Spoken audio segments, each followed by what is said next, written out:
माननीय वित्त मंत्री जी के बजट भाषण की प्रतियां हार्ड कॉपी के रूप में उपलब्ध कराई जाएगी। अतः बजट प्रस्तुत हो जाने के पश्चात माननीय सदस्य कृपया बजट भाषण की अपनी अपनी प्रति प्रकाशन काउंटर से प्राप्त कर लें।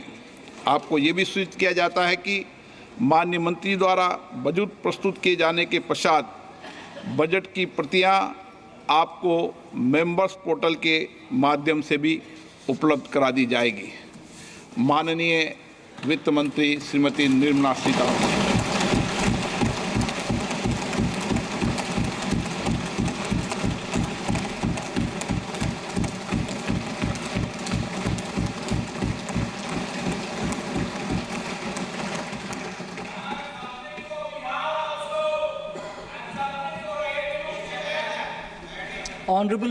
माननीय स्पीकर महोदय,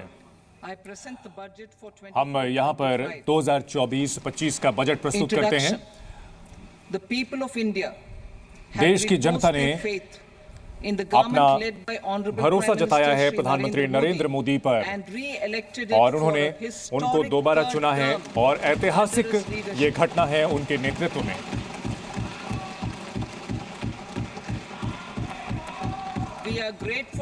और हम उनके समर्थन के लिए आभारी हैं, उनके भरोसे के लिए और हमारी नीतियों पर जो उन्होंने समर्थन दिया है, हम उनके आभारी हैं। और हम ये सुनिश्चित करने का प्रयास करेंगे और हम ये सुनिश्चित करेंगे कि किसी के भी जाति, धर्म और उम्र के आधार पर उनसे भेदभाव ना हो और वे अपनी आकांक्षाओं को पूरा कर सकें। ये हमारी प्राथमिकता होगी। वैश्विक परिदृश्य को अगर हम देखें तो वैश्विक जो अर्थव्यवस्था है वो अभी भी नीति को लेकर के चुनौतियों का सामना कर रही है। वहां राजनीतिक अस्थिरता है और इसके अलावा जो समुद्री रास्ते पर समस्याएं आ रही हैं और ऐसे में जो अंतर्राष्ट्रीय अर्थव्यवस्था है उसको चुनौतियों का सामना करना पड़ रहा है और वहां महंगाई भी बहुत ज्यादा है।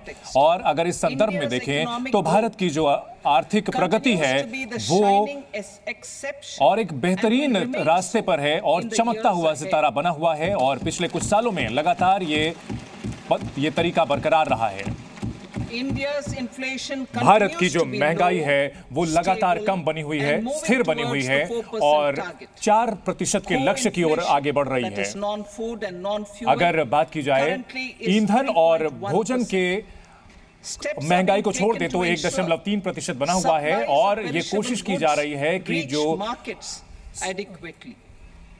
जो उत्पाद हैं वो बाजार तक पहुंच सकें, ये हम सुनिश्चित कर रहे हैं। अंतरिम बजट जो कि हमने पेश किया था उसमें हमने ये बात कही थी कि हम 4 प्रमुख चीजों पर हम ध्यान केंद्रित कर रहे हैं। 4 जातियों पर, गरीब, महिला, युवा और अन्नदाता के ऊपर हमने ध्यान रखा है, यानी किसानों पर, गरीबों पर, युवाओं पर और महिलाओं पर। अन्नदाताओं यानी किसानों के लिए हमने जो MSP है उसका ऐलान किया था और हमने अपने जो वादे थे उसको निभाया है और उनके लागत पर 40% हमने बढ़ाने की कोशिश की है। प्रधानमंत्री गरीब कल्याण अन्न योजना और उसको बढ़ा दिया गया था। 5 साल के लिए इस योजना को बढ़ाया गया है जिससे लगभग 80 करोड़ से ज्यादा लोगों को फायदा हुआ है। हमने इसको लेकर के जो भी प्रशासनिक कदम हैं, जो भी स्कीम्स हैं, जो अंतरिम बजट में हमने जिसकी घोषणा की थी वो सभी सही रास्ते पर हैं और इसको लेकर जो आवंटन है वो किया जा चुका है। बजट 3 और हम अब पूरे साल और आगे के समय के लिए हम खास तौर पर ध्यान दे रहे हैं रोजगार को लेकर के, कौशल विकास को लेकर, लघु और मध्यम जो उद्योग हैं उन पर फोकस कर रहे हैं और हम 5 स्कीमों पर प्रधानमंत्री के योजना का ऐलान कर रहे हैं जिससे कि रोजगार बढ़ेगा, कौशल विकास बढ़ेगा और इसके अलावा अन्य मौके भी बढ़ेंगे ताकि 4.1 करोड़ युवाओं के लिए रोजगार के मौके अगले 5 साल में मिलेंगे। और इसके लिए हम जो आवंटन कर रहे हैं वो 2 लाख करोड़ रुपए का है।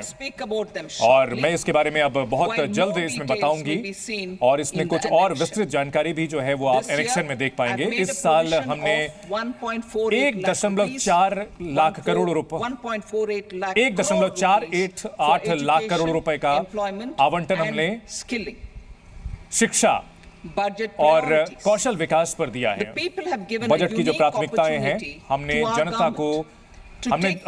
जनता ने बहुत ही अच्छा मौका दिया है ताकि हम तेज विकास और समग्र विकास की ओर आगे बढ़ सके। अंतरिम बजट में हमने वादा किया था कि हम एक विस्तृत रोड मैप प्रस्तुत करेंगे विकसित भारत को लेकर के, और उसी रणनीति के तहत हमने जो अंतरिम बजट में जो बातें कही थी, इस बजट को भी हम स्थिर तरीके से आगे बढ़ेंगे और ये हमारी 9 प्राथमिकताएं हैं जिससे कि ज्यादा से ज्यादा सभी के लिए मौके बन सकेंगे। सबसे पहला, उत्पादकता और कृषि को काफी हम मजबूत बनाने की कोशिश करेंगे, लचीला बनाने की कोशिश करेंगे। रोजगार और कौशल विकास पर दूसरी बात हमारी फोकस रहेगी।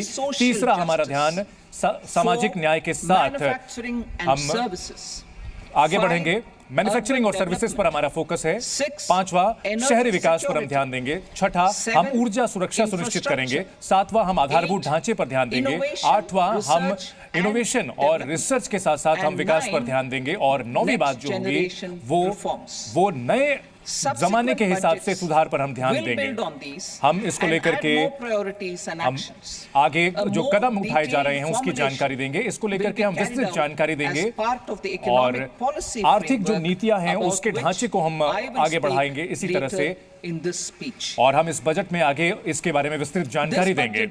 ये बजट में हम कुछ खास जो कदम उठाए जा रहे हैं वो हम बताएंगे।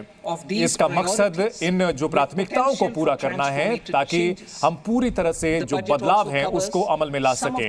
इस बजट में कुछ और बातें भी शामिल हैं जो हमने पहले ऐलान किए थे, जिसका मकसद साफ है कि हम उन बदलावों को, उन ऐलानों को सही तरीके से लागू कर सकें और उन्हें तेजी से हमारा जो मकसद है विकसित भारत की ओर, ये कदम हमें सुनिश्चित करेगा। हमारी प्राथमिकता, पहली प्राथमिकता उत्पादकता और लचीलापन कृषि के क्षेत्र में बढ़ाने की। हम कृषि क्षेत्र को बदलाव करना चाहते हैं। हम रिसर्च को बढ़ाना चाहते हैं। हमारी सरकार ने एग्रीकल्चरल रिसर्च यानी कृषि के क्षेत्र में रिसर्च को आगे बढ़ाया है ताकि हम जो है उत्पादकता को बढ़ा सकते हैं, यानी प्रोडक्टिविटी को बढ़ा सकें और साथ ही जलवायु के साथ हम जो है तालमेल बिठा करके आगे बढ़ सके।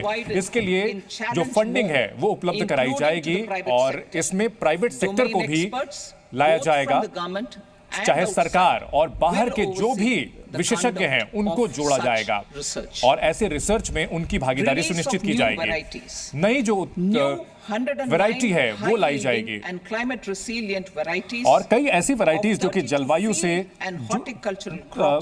जुड़ी हुई हैं उनको लाया जाएगा। अलग अलग जो उत्पाद हैं उनको लाया जाएगा और किसानों को इससे मदद मिलेगी। नेचुरल फार्मिंग यानी प्राकृतिक खेती को हम फोकस दे रहे हैं। अगले 2 साल में 1 करोड़ जो किसान हैं उनको पूरे देश में प्राकृतिक खेती की ओर हम ले जाएंगे और इसके लिए उनको सर्टिफिकेशन उपलब्ध कराया जाएगा, ब्रांडिंग उपलब्ध कराया जाएगा और ऐसे में जो अमल में लाया जाएगा। जो हमारे वैज्ञानिक संस्थान हैं और जो पंचायत हैं उनकी सहायता से ये लक्ष्य हासिल किया जाएगा और बायो इनपुट रिसोर्स सेंटर भी स्थापित किए जाएंगे। दाल और तिलहन के लिए हम मिशन मोड में आगे बढ़ेंगे। हमारी कोशिश होगी कि तिलहन पर हम आत्मनिर्भरता हासिल करें। इसके लिए हम उत्पादकता और भंडारण के साथ साथ मार्केटिंग पर भी ध्यान देंगे और जैसा कि हमने अंतरिम बजट में इसका ऐलान किया था, एक रणनीति को हम आत्मनिर्भरता के जरिए हासिल करेंगे। तिलहन जैसे कि सरसों, बादाम, मूंगफली, सोयाबीन और साथ ही सूरजमुखी का उत्पाद जो है इसमें शामिल किया जाएगा। इसके अलावा जो सब्जियां हैं उनकी सप्लाई चेन पर भी हम ध्यान देंगे। जो सब्जियों का उत्पादन है उसके लिए क्लस्टर बनाया जाएगा और ऐसे में ध्यान रखा जाएगा कि जो अधिक उत्पाद वाले क्षेत्र हैं उन पर उनके नजदीक होगा। हम इसमें कोऑपरेटिव को जोड़ेंगे, स्टार्टअप को इसमें जोड़ेंगे और ताकि सप्लाई चेन को मजबूत किया जा सके, ताकि जो भंडारण और संग्रहण है वो सही तरीके से किया जा सके, और कृषि के लिए डिजिटल पब्लिक इंफ्रास्ट्रक्चर बनाने पर हमारा फोकस रहेगा। और हमने इसको लेकर जो पायलट प्रोजेक्ट शुरू किया था वो काफी सफल रहा है, और हमारी सरकार जो कि राज्यों के साथ साझेदारी करके इसे सुनिश्चित करेगी कि डिजिटल पब्लिक इंफ्रास्ट्रक्चर को मजबूत किया जाए, खासतौर पर खेती में, और इससे किसानों को उनके जमीनों को 3 साल के लिए जोड़ा जाएगा। इस साल की अगर बात की जाए तो डिजिटल क्रॉप सर्वे खरीफ के लिए कराया गया है, और इसको 400 जिलों में इस साल इसे लागू किया जाएगा। 6 करोड़ किसानों को इसमें शामिल किया जाएगा और उनके उत्पाद को लाया जाएगा। फार्मा और लैंड की जो रजिस्ट्री है उसमें इसे शामिल किया जाएगा। जन समर्थ किसान क्रेडिट कार्ड की सुविधा उपलब्ध कराई जाएगी 5 राज्यों में। श्रिम्प प्रोडक्शन एंड एक्सपोर्ट, इसके अलावा जो श्रिम्प है उसकी उत्पादकता बढ़ाई जाएगी। हमारी कोशिश ये होगी कि जो समुद्री उत्पाद होता है, समुद्री भोजन होता है, उसको बढ़ाया जाएगा, और इसकी फार्मिंग, इसका जो उत्पादन है ये सुनिश्चित करने के लिए इसका एक्सपोर्ट अच्छे तरीके से हो सके, इसके लिए नाबार्ड के जरिए इसे कराया जाएगा। राष्ट्रीय कोऑपरेशन पॉलिसी को लागू किया जाएगा। हमारी सरकार एक राष्ट्रीय सहयोग नीति लाएगी ताकि सही तरीके से और सही समय पर विकास किया जा सके। जो भी सहकारी समितियां हैं, सहकारी क्षेत्र है, उसका विकास हो सके, और जो ग्रामीण अर्थव्यवस्था है उसको तेजी से बढ़ाया जा सके, जिससे कि रोजगार के मौके बन सके बड़े पैमाने पर। यह सुनिश्चित किया जाएगा और यह हमारा लक्ष्य होगा। इस नीति का लक्ष्य यही होगा कि रोजगार के मौके हों, और इस साल के लिए हमने 1.52 लाख करोड़ रुपए का आवंटन रखा है कृषि और इससे जुड़े हुए क्षेत्रों के लिए।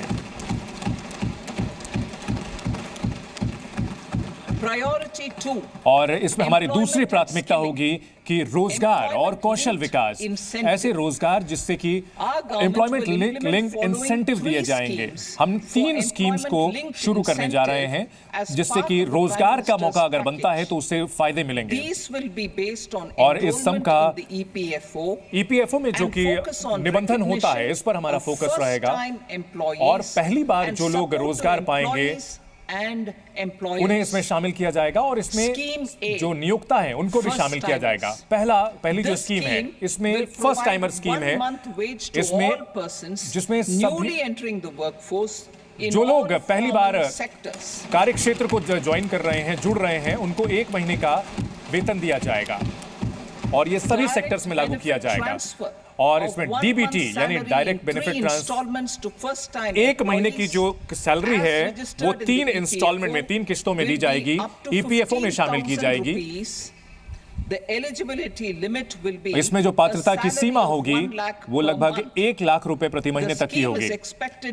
इस स्कीम से ये उम्मीद की जा रही है कि 2 करोड़ 10 लाख युवाओं को इससे फायदा मिलेगा।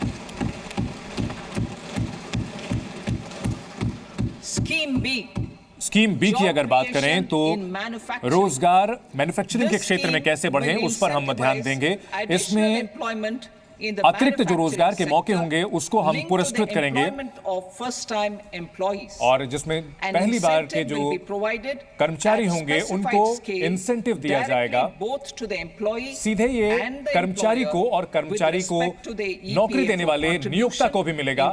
ईपीएफओ के कंट्रीब्यूशन के माध्यम से शुरुआत के 4 साल में फायदा मिलेगा, और इस स्कीम से 30 लाख युवाओं को फायदा मिलेगा जो पहली बार वे रोजगार पाएंगे, और इसके अलावा उनके रोजगार देने वाले नियोक्ताओं को भी फायदा होगा। स्कीम सी की अगर बात करें तो इसमें जो नियोक्ता है यानी जो नौकरी दे रहे हैं उनको फायदा मिलेगा। इसमें अलग अलग सेक्टर्स के सभी नियोक्ताओं को फायदा मिलेगा। 1 लाख वेतन वाले लोग जो हैं उसको इसमें शामिल किया जाएगा। सरकार इसमें एम्प्लॉयर्स को 3,000 रुपए प्रति महीने रीइंबर्स करेगी, यानी वापस करेगी। अगले 2 साल के लिए उनके ईपीएफ के क्षेत्र में वापस किया जाएगा। इसमें इस स्कीम से अतिरिक्त रोजगार को पुरस्कृत किया जाएगा और 50 लाख लोगों को अतिरिक्त रोजगार मिलेगा। Participation of और women इसमें in जो the workforce. महिलाओं की भागीदारी We will facilitate कार्य क्षेत्र में बढ़ higher सके, participation हम ये सुनिश्चित of करेंगे women in कि the महिलाओं workforce की through setting up of working भागीदारी women काफी hostels ज्यादा बढ़े। इसके लिए in हम विमेंस हॉस्टल collaboration with बनाएंगे, industry इसके लिए हम and जो establishing creches. इंडस्ट्री है उनके साथ In सहयोग addition, करेंगे। the इसके अलावा partnership will जो seek बच्चों to के लिए क्रच organize होते हैं वो भी बनाए जाएंगे, women-specific ताकि हम skilling programs महिलाओं and को केंद्र में रख promotion of करके market उनका access कौशल विकास for भी करेंगे, women ताकि महिलाओं को SHG enterprises. SHG जो होते हैं, सेल्फ हेल्प ग्रुप होते हैं, उनको जोड़ा जाएगा I'm happy मार्केट to से। announce कौशल विकास की जो a new योजनाएं हैं, centrally उस sponsored एक scheme. नई केंद्र द्वारा As sponsor the scheme fourth की हम scheme घोषणा कर under रहे हैं the और हमें Prime काफी Minister's खुशी हो रही है। package और ये for प्रधानमंत्री skilling in के collaboration इसमें with state governments कौशल विकास के and साथ साथ industry. सहयोग की बात की जा रही है, 20 इंडस्ट्री के lakh साथ youth जुड़ेंगे। will इसमें be 20 लाख skilled युवाओं को over a 5-year का कौशल विकास period. होगा अगले 5 साल में। 1,000 industrial training institutes 1000 industrial will be training upgraded institutes को in hub and spoke उत्कृष्ट बनाया arrangements जाएगा, उनको with आगे बढ़ाया outcome जाएगा, orientation. जिसका Course content मकसद and है design will be aligned course to the और skill needs जो of industry and new courses will सारी be चीजें introduced इंडस्ट्री की for मांग के emerging मुताबिक होंगी, needs. ताकि जो जरूरतें हैं Skilling आगामी loans. उनके हिसाब से कौशल विकास हो सके। The model skill Kaushal loan विकास के लिए scheme लोन्स will दिए be जाएंगे। revised जो to हमारी मौजूदा facilitate स्कीम है loans up उसको to बेहतर किया जाएगा, 7.5 lakh जिसमें rupees 7.5 लाख रुपए तक with a दिए जाते हैं guarantee from a और government इसमें promoted fund. सरकारी This measure is expected to प्रोत्साहन के help जो फंड होते हैं उनका इस्तेमाल होगा। 25,000 students 25,000 every year. स्टूडेंट्स को हर साल इसमें शामिल किया जाएगा। Education loans. Educational helping loan की अगर our बात की जाए, youth who शिक्षा have क्षेत्र not के लोन been की बात की eligible जाए, तो for any ऐसे benefit युवा जो कि under किसी भी तरह के government schemes सरकारी and स्कीम्स का फायदा policies, पाने के I'm पात्र happy to नहीं हैं, announce ऐसे a युवाओं के financial लिए support हमें ये काफी for खुशी हो loans रही है up to ऐलान 10 करने के lakh लिए कि उनको rupees 10 लाख रुपए तक का for लोन दिया higher जाएगा। education उनको उच्च in शिक्षा के लिए ये लोन दिया जाएगा। domestic वे जो हमारे घरेलू इंस्टीट्यूशंस हैं, घरेलू संस्थान हैं, वहां ये लोन लेकर के पढ़ाई कर सकेंगे। E-vouchers for ई-वाउचर्स this purpose. इस E-vouchers for this purpose will इसके be given उद्देश्य के लिए directly E to vouchers 1 lakh सीधे दिए जाएंगे। students every 1 लाख year छात्रों को हर for साल ये annual ई वाउचर्स interest दिए जाएंगे, subvention जो of कि 3% of the 3% loan का amount. की ब्याज से उनको लोन Priority अमाउंट मिलेगा, वो भी सबवेंशन यानी टुकड़ों Inclusive टुकड़ों में human चुकाने की resource सुविधा development होगी। and social justice. तीसरे अगर हम बिंदु की बात करें तो हम मानव Our संसाधन के government is विकास की ओर हम committed बात to करें, all-round, हमारी सरकार जो है all-pervasive वो ये and इस बात को लेकर के पूरी तरह से all-inclusive सुनिश्चित development करना of चाहती है कि हम सभी का विकास करें, particularly farmers, खासतौर पर youth, women and the किसानों poor. का, महिलाओं For का, achieving युवाओं social का justice विकास हो, ताकि जो comprehensively, सामाजिक न्याय है the वो समुच्चय रूप से saturation approach हासिल of किया जा covering सके।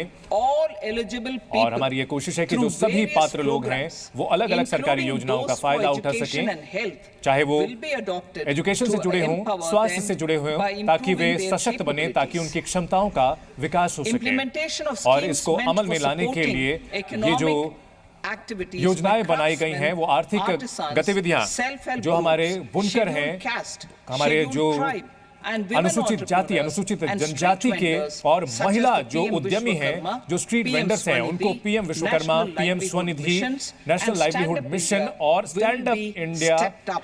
की जो योजनाएं हैं पूर्वोदय। इसको और भी मजबूत किया जाएगा। The states Purvodaya in the की अगर बात eastern करें part तो of the country जो हमारे देश के are पूर्वी rich भारत in के endowments हिस्से हैं, and have उनके strong अलग अलग cultural हिस्सों तक हम traditions. पहुंच सकें, We वहाँ will के formulate a सांस्कृतिक plan, क्षेत्र में वो पूर्वोदय, काफी मजबूत for हैं। all पूर्वोदय round- वहाँ for के the लिए हमने all-round लागू किया है development of the ताकि eastern उनका समुचित region of विकास the हो country, सके। और covering हमारा जो Bihar, देश का पूर्वी Jharkhand, हिस्सा है इसमें West Bengal, Bihar, Jharkhand, Odisha पूर्वी and Andhra Pradesh. Bengal, Andhra Pradesh, इन सभी राज्यों को इसमें शामिल This किया जा will रहा है। cover और इसके human resource तहत development, जो मानव संसाधन का विकास है infrastructure उसको शामिल किया and जाएगा, generation आधारभूत of ढांचे को economic शामिल किया opportunities जाएगा और to आर्थिक make विकास the region के मौके बन an सके, engine वो to attain इसमें सुनिश्चित किया विकसित जाएगा ताकि भारत। ये क्षेत्र जो है On वो the विकसित भारत का हिस्सा बन Amritsar सके। Kolkata Amritsar industrial Kolkata industrial We will corridor की support अगर बात करें तो development of an industrial हम node एक at Gaya. हम This इंडस्ट्रियल corridor नोड गया में will बनाना चाहते हैं, catalyze जो industrial कि development of the eastern और region. इससे जो पूर्वी The क्षेत्र है industrial वहां पर node at आर्थिक Gaya विकास काफी तेजी से बढ़ पाएगा। गया Will में also वो be इंडस्ट्रियल a नोडल बनाया good जाएगा। model for developing और हमारे जो पुरातन सांस्कृतिक क्षेत्र हैं उनको हम विकसित करना चाहते हैं, जो कि भविष्य में आधुनिक भारत की नींव रख सकें। और इस ढांचे को अगर बात करें तो ये विकास भी और विरासत भी के तहत विकसित किया जाएगा।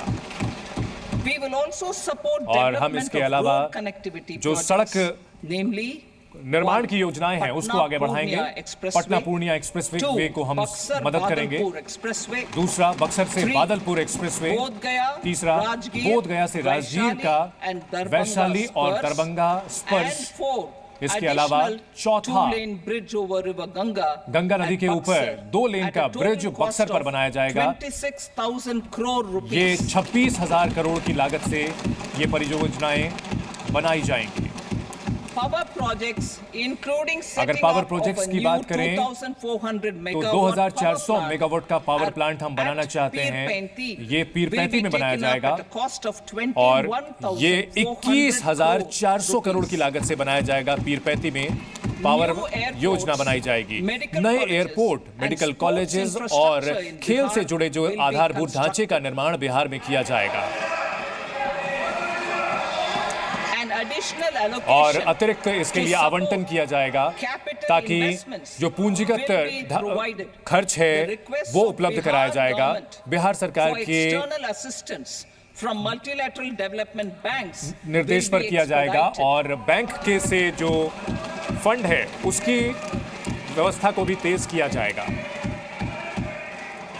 आंध्र प्रदेश रीऑर्गेनाइजेशन एक्ट, हमारी सरकार ये लगातार प्रयास करती रही है ताकि आंध्र प्रदेश में जो रीऑर्गेनाइजेशन यानी हम इस बात को स्वीकार करते हैं कि जो राज्य की जरूरत है पूंजी के लिए, हम इसको स्वीकार करते हैं। हम राज्य की जो पूंजी की जो जरूरत है उसको हम स्वीकार करते हैं और हम उनको विशेष आर्थिक मदद देंगे। ये बहुपक्षीय एजेंसी के जरिए हम उनको ये मदद उपलब्ध कराएंगे। इस साल के वित्त वर्ष की अगर बात की जाए तो 15,000 करोड़ रुपए आंध्र प्रदेश के लिए उपलब्ध कराया जाएगा और भविष्य के सालों में उनको अतिरिक्त फंड उपलब्ध कराया जाएगा। हमारी सरकार पूरी तरह से समर्पित है कि पोलावरम जो कृषि परियोजना है उसको सही समय पर पूरा करने के लिए पूरी तरह से हम प्रतिबद्ध हैं और ये जीवन रेखा है आंध्र प्रदेश के और उसके किसानों के लिए। पोलावरम जीवन रेखा है और इससे हमारे देश की जो खाद्य सुरक्षा है ये सुनिश्चित करने में मदद मिलेगी और ये सब कुछ किया जाएगा। ये आंध्र प्रदेश रीऑर्गेनाइजेशन एक्ट के तहत किया जाएगा ताकि वहां पर जो औद्योगिक विकास है उसको बढ़ाया जा सके।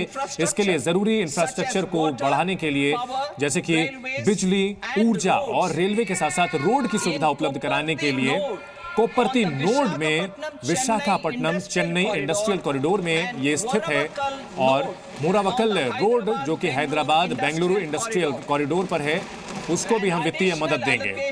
इसके अलावा अतिरिक्त जो आवंटन है वो इस साल उपलब्ध कराया जाएगा, पूंजीगत व्यय में कराया जाएगा आर्थिक विकास के लिए। जो रायलसीमा के पिछड़े इलाके हैं उनके लिए आवंटन किया जाएगा, नॉर्थ कोस्टल आंध्रा के लिए किया जाएगा और इसके लिए अतिरिक्त मदद दी जाएगी। प्रधानमंत्री आवास योजना की अगर बात करें 3 करोड़ अतिरिक्त घर पीएम आवास योजना के तहत जो शहरी और ग्रामीण इलाकों में पूरे देश में उसका ऐलान किया जा चुका है और इसके लिए जो जरूरी आवंटन है वो किया जा रहा है। महिलाओं द्वारा महिलाओं पर आधारित विकास हो सके इसके लिए इस बजट में इसमें 3 लाख करोड़ से ज्यादा का आवंटन किया जा रहा है जिससे योजनाओं का फायदा महिलाओं और लड़कियों को मिलेगा और इससे संकेत मिलता है कि हमारी सरकार का जो समर्पण है वो महिलाओं के आर्थिक विकास के लिए कितना जरूरी है। प्रधानमंत्री जनजातीय उन्नत ग्राम अभियान for improving the socio-economic condition of हमारी tribal कोशिश है कि जो communities, जनजातीय we will समुदाय launch हैं the उनका सामाजिक प्रधानमंत्री विकास हो सके जनजातीय और इसके लिए हम उन्नत प्रधानमंत्री ग्राम जनजातीय अभियान उन्नत ग्राम अभियान को by शुरू कर adopting रहे हैं saturation ताकि coverage for tribal families इसमें जो in आदिवासी tribal परिवार majority हैं और जो villages आदिवासी and aspirational बहुल districts. इलाके हैं, जो गांव हैं और जो ऐसे आकांक्षी जिले हैं, वहां पर इन्हें लागू किया जाएगा। This will cover और 63,000 इसमें villages, 63,000 benefiting 5 गांवों crore को tribal शामिल people. किया जा रहा है और 5 करोड़ से ज्यादा आदिवासी Bank आबादी को इसका branches फायदा in मिलेगा। northeastern region. उत्तर पूर्व के More इलाकों than में बैंक 100 ब्रांचेस की बात branches अगर of करें India तो Post Payment 100 Bank will be से set ज्यादा up in the post payment northeast region to branch expand the की banking services. सुविधा जो है वो उत्तर पूर्व में की जाएगी ताकि वहां जो बैंकिंग सेवाएं हैं उनका विकास हो सके, This उनका year, विस्तार हो सके। I इस have साल made a provision हमने of 2.66 इसके लिए lakh निर्धारण crore किया है rupees for 2.66 rural lakh crore रुपए including ग्रामीण rural विकास के लिए किया है, infrastructure. जिसमें कि ग्रामीण आधारभूत ढांचा भी शामिल है। इसके अलावा चौथी अगर प्राथमिकता की हम बात करें तो मैन्युफैक्चरिंग और Support services, for promotion of MSMEs. हम जो भी This हमारे budget लघु और मध्यम provides special attention to MSMEs उद्यमी हैं उनको हम खास तौर पर and मदद देना चाहते हैं और particularly ऐसे में जो उत्पादक labor-intensive हैं, manufacturing. खास तौर पर ऐसे We क्षेत्र have जहां पर formulated a package covering labours की जरूरत financing, पड़ती है। regulatory इसके अलावा हम एक changes पैकेज का ऐलान and करना technology चाहते हैं support for MSMEs और एमएसएमई to के लिए help them हम grow उनको and मदद करना also चाहते हैं compete ताकि वो globally, तकनीक के साथ साथ as वे mentioned वैश्विक in the स्तर पर interim प्रतिस्पर्धा भी कर budget. सकें। I'm जैसा happy कि to हमने announce the अंतरिम following बजट में ऐलान specific किया था, measures. हम कुछ खास ऐलान करना चाहते हैं। Credit guarantee scheme credit for guarantee scheme MSMEs MSME in the के लिए, manufacturing sector. मैन्युफैक्चरिंग सेक्टर के एमएसएमई के लिए हम क्रेडिट For गारंटी स्कीम का ऐलान कर रहे हैं। facilitating term loans हम टर्म to लोन की MSMEs सुविधा को बेहतर for कर purchase सकें of machinery ताकि वे and मशीनरी की खरीदारी कर सकें और without उपकरण खरीद collateral सकें बिना or किसी third वे party बंधक guarantee. रखे हुए या किसी तरह की A और credit guarantee third party scheme guarantee दिए will हुए be हम introduced. क्रेडिट गारंटी स्कीम को The scheme लागू will करेंगे operate और इस on स्कीम pooling की of credit शुरुआत की risks जाएगी of और such MSMEs. ऐसे में कर्ज की जो A रिस्क है उसको separately कवर किया जाएगा। constituted self-financing इसके guarantee अलावा fund will provide self financing to guarantee each fund को applicant भी हम लागू guarantee cover करेंगे up to ताकि 100 crore rupees. सभी जो इसमें प्रतिभागी हैं उनको फायदा मिल सके, चाहे वो बड़े अमाउंट पर लोन लेना चाहें। An upfront guarantee fee and an annual guarantee fee इसके on लिए the एक reducing loan balance. Reducing loan balance पर उनको गारंटी New फी देनी assessment होगी। model for एक नया MSME असेसमेंट credit. मॉडल जो कि Public sector एमएसएमई को banks कर्ज के लिए होगा। will build their जो own सार्वजनिक बैंक in-house हैं capability way to assess MSMEs in-house for credit क्षमता बन सके। instead of relying on external assessment. वो They will also take a lead in developing जो सरकारी or बैंक getting हैं developed वो इसमें मदद करेंगे a new credit MSME assessment को model और क्रेडिट based on निर्धारण the की जो scoring का of एक मॉडल है digital वो बनाया footprints जाएगा of the MSMEs ताकि in the एमएसएमई की जो economy. डिजिटल फुटप्रिंट्स This हैं is expected उनकी to जो be a significant digital improvement over the traditional मौजूदगी है वो assessment of मजबूत हो credit सके eligibility ताकि उनकी based जो कर्ज की only क्षमता on है, asset कर्ज की or turnover जो criteria. व्यवस्था है वो That बेहतर हो will सके also और टर्नओवर के cover क्राइटेरिया को इसमें MSMEs शामिल किया without जाएगा a और इसमें formal accounting एमएसएमई को system. फॉर्मल अकाउंटिंग सिस्टम में लाया Credit जाएगा। support to MSMEs during MSME को stress कर्ज period. की I'm happy मदद मिल to सके announce ऐसे समय में जब a वो new मुश्किल में हो mechanism तो हम एक for नए तरीके की facilitating continuation व्यवस्था of ला रहे bank हैं credit ताकि जो to उनको बैंक से MSMEs कर्ज मिल रहा है, during their stress period. MSME जब भी While तनाव में being हो, in जब भी उन पर special दबाव mention हो, account, तब उनका SMA उन्हें फायदा मिल account, सकेगा। SMA stage, एक अलग for reasons अकाउंट इसके beyond लिए their खोला control, जाएगा। MSMEs कई ऐसी समस्याएं need होती हैं credit जो कि to एमएसएमई जो continue होते their हैं business उनके and to काबू से avoid बाहर की getting होती हैं, into लेकिन the ऐसे समय में वो अपना stage. बिजनेस Credit जारी रख availability सकें will और be एनपीए ना हो, through a उसके लिए guarantee उन्हें कर्ज from a उपलब्ध government कराया promoted जाएगा fund. और सरकारी प्रमोटेड जो फंड होंगे वो उसमें उनकी loans. मदद करेंगे। The limit मुद्रा of लोन मुद्रा की अगर बात loans करें तो मुद्रा will लोन be की जो सीमा है enhanced to 20 उसको lakh बढ़ाया from जाएगा the और current 20 10 लाख lakh किया जाएगा for जो कि those अभी on 10 लाख रुपए है।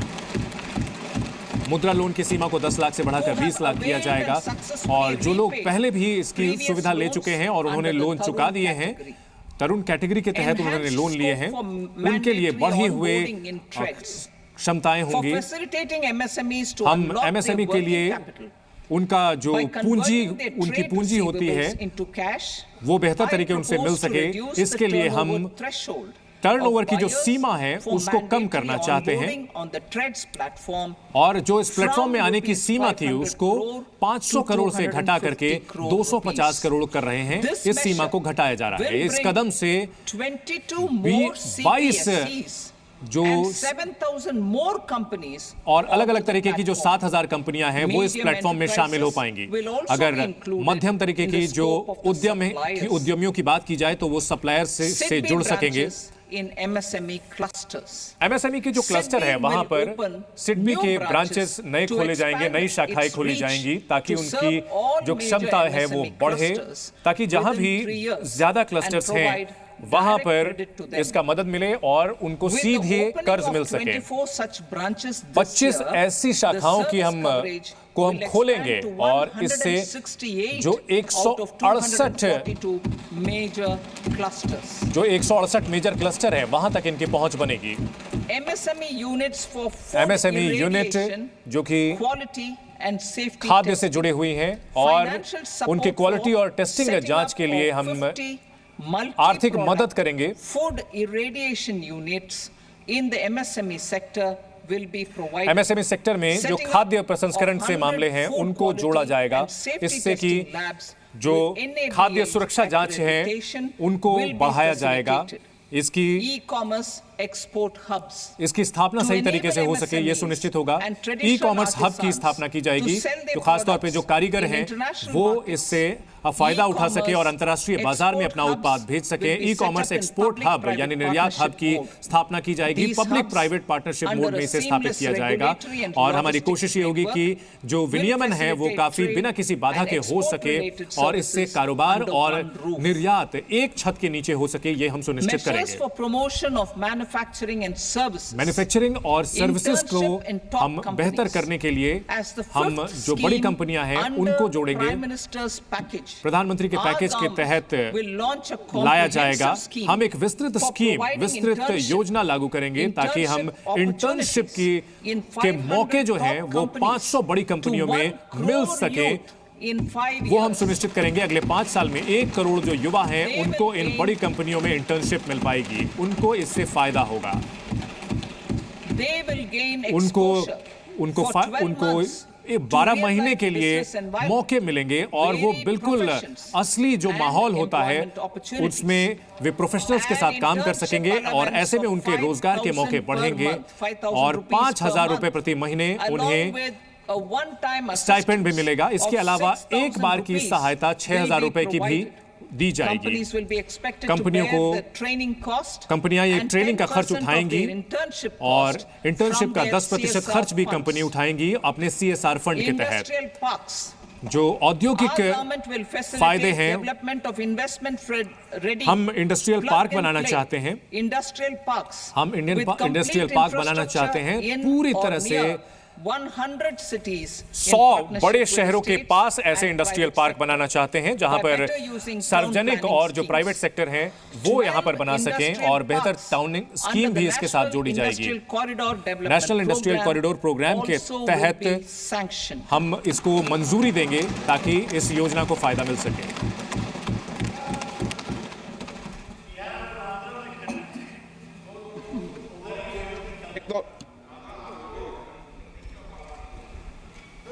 वेजी वेपर नो प्लीज बैठिए।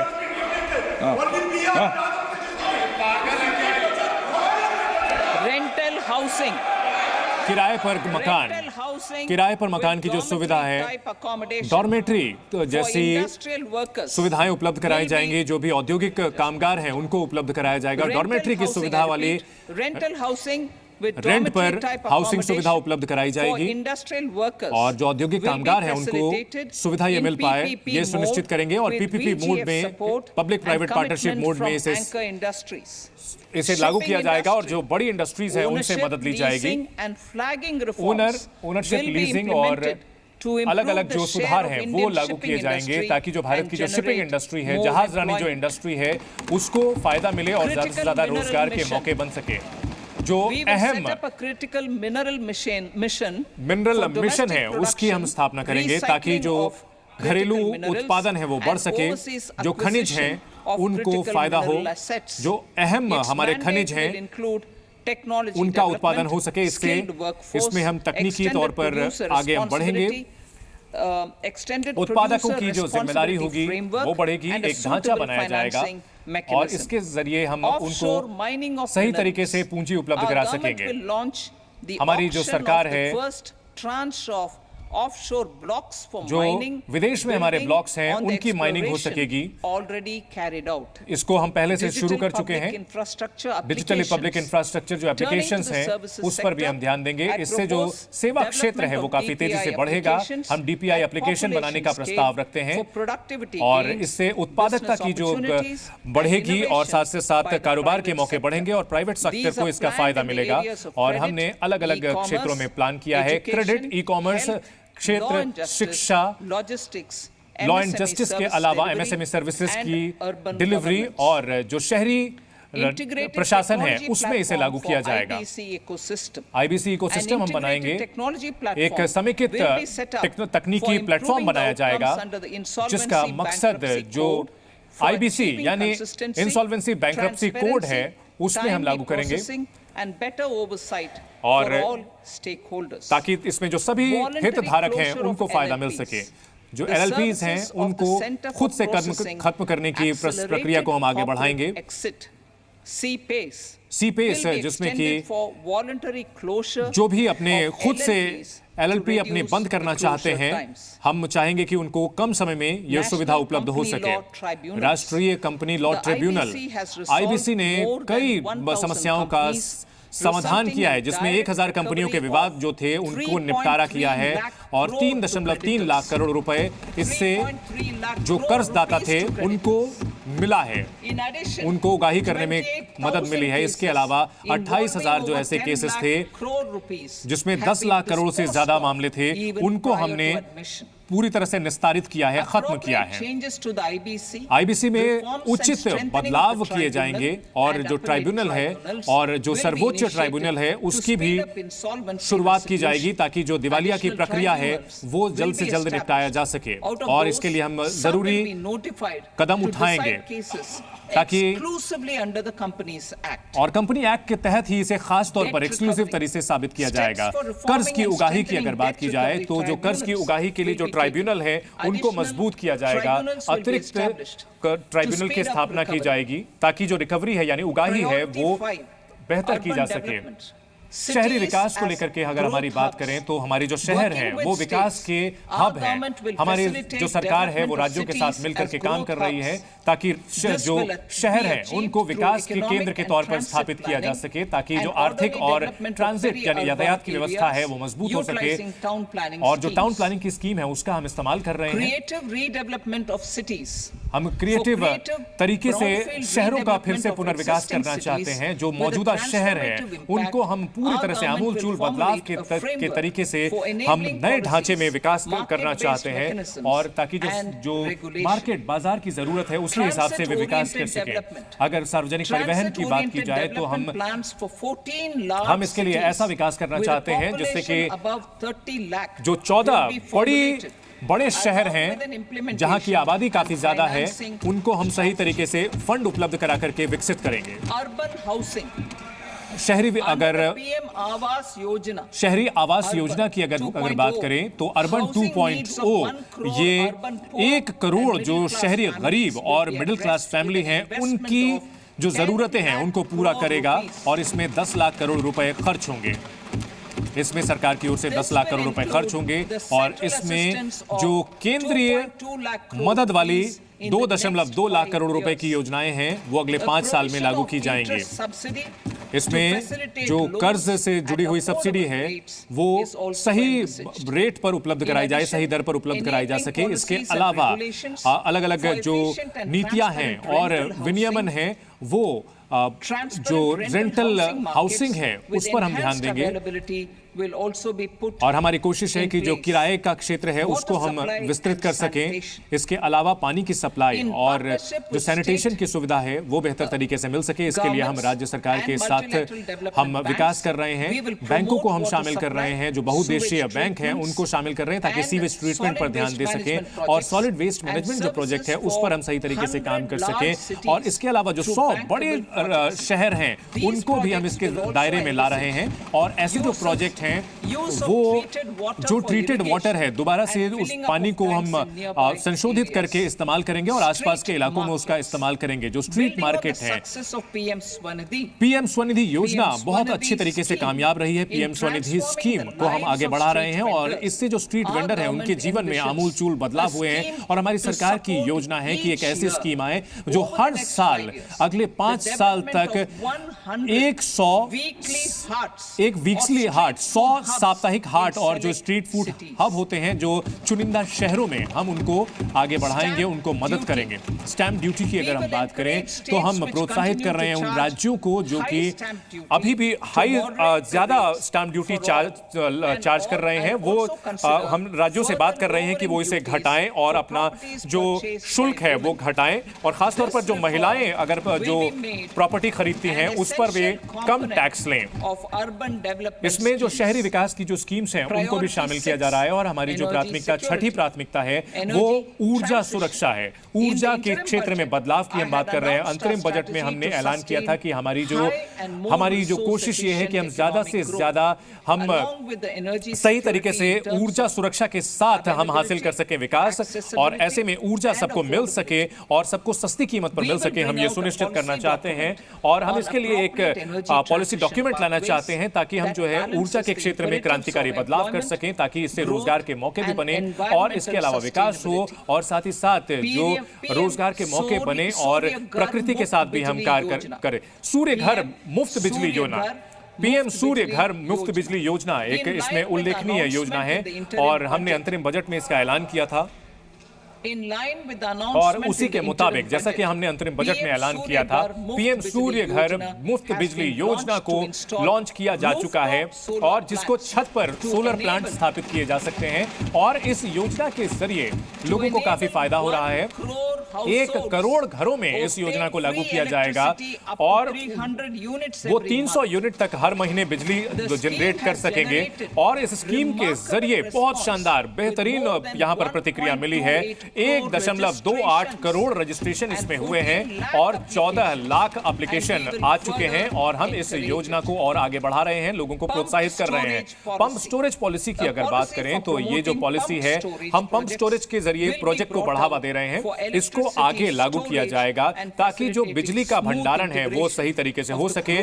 और इसमें इंटीग्रेशन यानी समेकित सबको तरीके से शामिल किया जाएगा ताकि इसमें जो प्रकृति है उसको हम ख्याल रखते हुए अपनी ऊर्जा जरूरतों को पूरा कर सके। इसमें रिसर्च और डेवलपमेंट के न्यूक्लियर रिएक्टर जो होते हैं उसके रिसर्च और डेवलपमेंट की दिशा में हम आगे बढ़ रहे हैं। न्यूक्लियर एनर्जी यानी जो परमाणु ऊर्जा है बहुत ही उल्लेखनीय हिस्सा है विकसित भारत के लिए, ये बहुत ही उल्लेखनीय हिस्सा होगा। हम इस लक्ष्य को हासिल करने के लिए हमारी जो सरकार है वो निजी क्षेत्र के साथ आगे बढ़ रही है ताकि हम भारत स्मॉल रिएक्टर स्थापित करेंगे। दूसरा, रिसर्च और डेवलपमेंट भारत स्मॉल रिएक्टर के लिए, मॉड्यूलर रिएक्टर के लिए स्थापित किया जाएगा। तीसरा कदम यह होगा कि नई तकनीक के जरिए रिसर्च और डेवलपमेंट सेंटर स्थापित किए जाएंगे और ये सब कुछ परमाणु ऊर्जा की दिशा में हम आगे बढ़ेंगे और हम इस क्षेत्र के लिए हम फंड उपलब्ध कराएंगे। उन्नत ultrasonic super thermal power plant की हम स्थापना करेंगे। अगर घरेलू स्तर पर हम जो ऊर्जा के संयंत्र हैं वो हासिल कर सकें, अल्ट्रा संयंत्र, सुपर संयंत्र हासिल कर सकें तो इसकी जो उत्पादकता है काफी अच्छी होगी और ये काफी अच्छी होगी। और एनटीपीसी और बीएचईएल के साथ सहयोग में हम ये इसे स्थापित करेंगे। इसके जरिए 800 मेगावाट कमर्शियल प्लांट हम हासिल कर पाएंगे। AUSC टेक्नोलॉजी के जरिए हम इसे हासिल करने का लक्ष्य रख रहे हैं।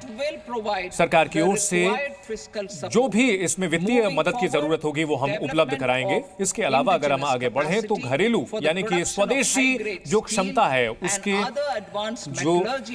जो धातु से जुड़े हुए प्लांट हैं उनको हम आगे बढ़ाएंगे जिससे कि बड़े पैमाने पर अर्थव्यवस्था को मदद मिलेगी। इसको लेकर के कार्य योजना हम बना रहे हैं जो हमारे उद्योग को मदद करेगी। हम अगर बात करें तो उद्योग के अच्छे तरीके से आगे बढ़े, इसके अलावा जो उत्सर्जन है उसको हम कम कर सकें, इसके लिए हम नियम बनाएंगे और नियम को सरल बनाएंगे। और हमारा मकसद यही है कि परफॉर्म करें, अचीव करें और ट्रेड करें, यानी कि अच्छा प्रदर्शन करें और आप कारोबार को बेहतर कर सकें, ये हम सुनिश्चित करेंगे। जो भी पारंपरिक हमारी जो छोटी, सूक्ष्म और लघु उद्योग हैं उनको हम मदद करेंगे। हम हमारे जो पारंपरिक लघु और सूक्ष्म उद्योग हैं इसमें ब्रास और सेरामिक जो सेंटर हैं उनको शामिल किया जाएगा, उनको वित्तीय मदद दी जाएगी ताकि वे जो ऊर्जा का इस्तेमाल कर रहे हैं वो स्वच्छ ऊर्जा का इस्तेमाल कर सकें और ऐसे में जो ऊर्जा की क्षमताएं उनकी बढ़ेंगी और 100 क्लस्टर्स में हम इनको लागू करेंगे अगले चरण में। सातवीं प्राथमिकता की अगर हम बात करें तो आधारभूत ढांचा यानी जो इंफ्रास्ट्रक्चर होता है इसमें सरकार का निवेश क्या होगा ये हम आपको बताते हैं। सरकार की ओर से, केंद्रीय सरकार की ओर से इसमें बहुत ही उल्लेखनीय निवेश किया गया है ताकि जो आधारभूत ढांचा यानी इंफ्रास्ट्रक्चर है वो बने ताकि इससे जबरदस्त फायदा अर्थव्यवस्था को हो सके। और हमारे जो प्रयास हैं वो लगातार जारी रखेंगे और हम वित्तीय मदद देते रहेंगे ताकि आधारभूत ढांचा जो है मजबूत होता रहे। और ये हम हमारी जो दूसरी प्राथमिकताएं हैं उनको जोड़ेंगे ताकि हमारी जो वित्तीय हमारी जो क्षमताएं हैं वो बढ़ें। वो 11,11,111 करोड़ कैपिटल एक्सपेंडिचर यानी पूंजीगत व्यय में हम खर्च करेंगे और ये जीडीपी का 3.4% होगा हमारा जो पूंजीगत व्यय है। और हम इसमें जो राज्य हैं उनको भी हम प्रोत्साहित करेंगे कि इसी तरह की वो इंफ्रास्ट्रक्चर यानी आधारभूत ढांचे के लिए वे अपने जो विकास की प्राथमिकताएं हैं उसके हिसाब से खर्च करें। और इसके लिए हम जो प्रोविजन है, प्रावधान रखेंगे 1.5 लाख करोड़ का। हम इसके लिए जो दीर्घकालिक जो इंडस्ट्री को फायदा मिल सके हम उसकी मदद करेंगे। हम उनको जो रिसोर्स दे रहे हैं, संसाधन दे रहे हैं, उसके ये अलावा होगा। इसके अलावा अगर आधारभूत ढांचे यानी इंफ्रास्ट्रक्चर में निजी निवेश की अगर बात करें तो प्राइवेट सेक्टर का जो निवेश है उसको हम बढ़ाएंगे। इसके लिए वायबिलिटी गैप फंडिंग जो होती है वो हम करेंगे, यानी कि अगर उनको जरूरत पड़े तो हम फाइनेंसिंग का ढांचा उपलब्ध कराएंगे। ये हम एक ढांचा बनाएंगे। प्रधानमंत्री ग्राम सड़क योजना की अगर हम बात करें तो इसका जो चौथा चरण है, पीएमजीएसवाई का जो चौथा चरण है उसकी स्थापना की जाएगी ताकि ऑल वेदर कनेक्टिविटी यानी सभी मौसम में जो 25,000 जो ग्रामीण इलाके हैं उनको इससे जोड़ा जाएगा। तो जैसे जैसे वहां की आबादी बढ़ रही है उनको हम ये सुविधा उपलब्ध कराने की कोशिश पूरी करेंगे। इसके अलावा अगर बात की जाए बाढ़ नियंत्रण और कृषि के लिए जो सिंचाई है वो हम उपलब्ध कराएं। बिहार के बाढ़ से बुरी तरह प्रभावित रहता है और हमारी योजना है कि हम बाढ़ कंट्रोल को लेकर के जो ढांचा है वो नेपाल में अभी नहीं बहुत बन पाया है और हमारी सरकार की कोशिश ये होगी कि सिंचाई की जो सुविधा है वो बेहतर हो सके और इसके अलावा जो दूसरे स्रोत हैं उसको हम मदद देंगे। ऐसे वो योजनाओं को हम मदद करेंगे। 11,500 करोड़ की योजनाओं को हम मदद करेंगे जिससे कि बाढ़ नियंत्रण हो सके और सिंचाई हो सके। कोसी मीची अलग अलग जो राज्य से जुड़े हुए योजनाएं हैं। इसके अलावा 20 जो पहले से चल रही योजनाएं हैं और जो नई योजनाएं हैं जिसमें कि बराज, नदियों में प्रदूषण को रोकने की कोशिश और जो सिंचाई की परियोजना है उसको हम मदद करेंगे। इसके अलावा हम सर्वे और जांच की कोसी से जुड़े कोसी में बाढ़ को नियंत्रित किया जा सके, कम किया जा सके, उसके लिए भी हम फंड उपलब्ध कराएंगे।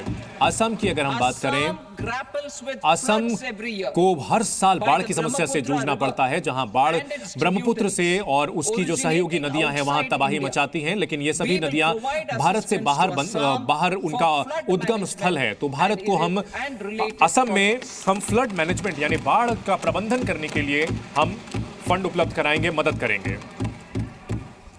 हिमाचल प्रदेश की अगर बात करें तो हिमाचल प्रदेश में बहुत जबरदस्त बाढ़ और आपदा की वजह से उनको काफी नुकसान हुआ है और हमारी सरकार इस राज्य को मदद करेगी ताकि पुनर्निर्माण हो सके और पुनर्वास हो सके और अलग अलग बहुउद्देशीय जो तरीके हैं उससे हम अलग अलग योजनाओं के जरिए ये काम करेंगे। हिमाचल प्रदेश को पुनर्वास हो सके, पुनर्निर्माण हो सके। इसके अलावा उत्तराखंड की भी बात करें तो यहाँ भी बादल फटने की घटनाओं से जबरदस्त लैंडस्लाइड होती है और तबाही होती है और हम राज्य को मदद करेंगे। हाल के दिनों में सिक्किम में भी जबरदस्त फ्लैश फ्लड आया था और वहां तबाही हुई थी, भूस्खलन हुआ था और वहां पर भयानक तबाही देखने को मिली थी सिक्किम में। हमारी सरकार सिक्किम को भी मदद उपलब्ध कराएगी। अगर बात की जाए टूरिज्म की यानी पर्यटन की, तो पर्यटन हमेशा से हमारी संस्कृति का हिस्सा रहा है, हमारी जो सभ्यता का हिस्सा रहा है और भारत को हम वैश्विक स्तर पर मानचित्र पर ले जा सकें टूरिज्म में, तो इससे रोजगार के मौके बढ़ेंगे और जो आर्थिक मौके हैं वो काफी बढ़ेंगे। और अगर पर्यटन से बात करें तो पर्यटन से दूसरे क्षेत्रों में भी रोजगार बढ़ता है। और हमने जो अंतरिम बजट में जो ऐलान किया था, हम जो निम्नलिखित कदम है वो उठाने का ऐलान कर रहे हैं। विश्वपाथ टेम्पल गया में हम स्थापित करेंगे और बोध गया में बिहार में जो वहां पर जो आध्यात्मिक इनकी महत्ता बहुत ज्यादा है, यहाँ पर गया का विष्णुपद मंदिर है उसका विस्तृत विकास हो सके। गया के महाबोधि टेम्पल को महाबोधि मंदिर का भी विकास किया जाएगा और काशी विश्वनाथ मंदिर की तर्ज पर ही इन मंदिरों का विकसित किया जाएगा, विकास किया जाएगा, ताकि इन्हें विश्व स्तरीय जो टूरिस्ट डेस्टिनेशन के साथ साथ पर्यटन के अलावा वो वहां पर धार्मिक क्षेत्र से भी विकसित हो पाएगा। राजगीर की भी अहम भूमिका है हिंदुओं के लिए, बौद्धों के लिए और जैनों के लिए। 20वें तीर्थंकर का जो मंदिर है, मुनिका जी का मंदिर, उसको भी विकसित किया जाएगा। सप्तऋषि जो ब्रह्मकुंड वहां पर है, जहां पर गर्म पानी का झरना है, उसका भी विस्तृत विकास किया जाएगा। राजगीर का विकास हम करेंगे, ये भी हमारी योजना है। हमारी सरकार नालंदा का विकास करने में भी, नालंदा का पर्यटन क्षेत्र के तौर पर विकास हो सके, हम उसके लिए मदद करेंगे। नालंदा यूनिवर्सिटी को भी उसका ऐतिहासिक जो स्वर्णिम स्तर था वो हासिल हो सके, ये सुनिश्चित करेंगे। ओडिशा की भी जो खूबसूरती है, ओडिशा की भी जो खूबसूरत तस्वीरें हैं, जो वहाँ के मंदिर हैं, वहाँ के जो वाइल्ड लाइफ सेंचुरीज हैं, जो वहाँ के समुद्र तट है, वो भी पर्यावरण के लिहाज से काफी, पर्यटन के लिहाज से काफी अच्छे हो सकते हैं और उनको विकसित करने के लिए हमारी सरकार मदद करेगी ओडिशा सरकार को। 8वीं प्राथमिकता की अगर बात करें तो इनोवेशन यानी नवाचार, रिसर्च और डेवलपमेंट की अगर बात करें तो हम अनुसंधान नेशनल रिसर्च फंड को हम लागू करेंगे ताकि जो बुनियादी रिसर्च है वो आगे बढ़ सके। और इसके अलावा हम एक ऐसा तंत्र भी विकसित करना चाहेंगे ताकि जो निजी क्षेत्र के द्वारा निर्धारित रिसर्च है वो हो सके। 1 लाख करोड़ रुपए इसके लिए वित्त पोषण उपलब्ध कराया जाएगा, यानी फाइनेंसिंग उपलब्ध कराई जाएगी, जैसा कि हमने अंतरिम बजट में कहा था। स्पेस इकोनॉमी पर हमारा काफी ध्यान है और हम जो अंतरिक्ष की अर्थव्यवस्था है उस पर हम आगे बढ़ना चाहते हैं। हम अगले कुछ सालों में 1,000 करोड़ की लागत से हम फंड स्थापित कर रहे हैं। 9वीं प्राथमिकता की अगर बात की जाए तो अगले चरण के, अगले पीढ़ी के जो सुधार हैं वो आर्थिक ढांचे को हम बेहतर करना चाहते हैं। हम आर्थिक नीति का जो ढांचा है उसको हम बढ़ाना चाहते हैं ताकि हम आर्थिक विकास की दिशा में तेजी से आगे बढ़ सकें और हमारी जो अगली पीढ़ी के जो सुधार हैं वो उसको हम लागू कर सकें ताकि रोजगार के मौके बढ़े और हमारा विकास काफी तेजी से हो सके। हमारी सरकार की कोशिश है कि हम जो सुधार है उसको हम पुरस्कृत कर सकें। इसके लिए जो उत्पादन है उसको हम बढ़ाना चाहते हैं, साथ ही साथ जो मार्केट है और जो हमारे अलग अलग क्षेत्र हैं उसको हम कुशल बनाना चाहते हैं। इससे उत्पादन क्षेत्र में हम आगे बढ़ेंगे, जिससे कि जमीन, लेबर और उद्यम को आगे बढ़ाया जा सके और तकनीक को हम चाहते हैं कि वो हमारे इन लक्ष्यों को हासिल करने में मदद करे, हमारी उत्पादकता बढ़ाने में तकनीक सहायता कर सके, ये हम चाहते हैं। और हम चाहते हैं कि ऐसे जो कदम है, ऐसे जो सुधार है, इसमें हम राज्यों के साथ चाहते हैं हम बेहतर तरीके से तालमेल बनाएं। केंद्र और राज्यों के बीच तालमेल बहुत जरूरी है ताकि राज्य विकास करें और हम चाहते हैं कि जो संघीय ढांचा है हम उसको और भी मजबूत बढ़ाएं और हम तेजी से सुधार करना चाहते हैं। इसके लिए 50 साल का जो कर्ज मुक्त लोन है वो हम देना चाहते हैं, वो निम्नलिखित सुधारों के लिए दिए जाएंगे। हम राज्यों के साथ बेहतर करना चाहते हैं। जमीन से जुड़े हुए जो सुधार हैं उसको लेकर, चाहे ग्रामीण इलाके हो या शहरी इलाके हो, हम जो जमीन का प्रशासन है उसमें एक जमीन से जुड़ा हुआ एक मैनेजमेंट स्थापित किया जाएगा और साथ ही शहरी जो जमीन के इस्तेमाल और बायलॉज हैं उसको बेहतर किया जाएगा। हम अगले कुछ सालों के लिए, अगले 3 सालों के लिए पुरस्कृत करेंगे और उनको हम मदद करेंगे।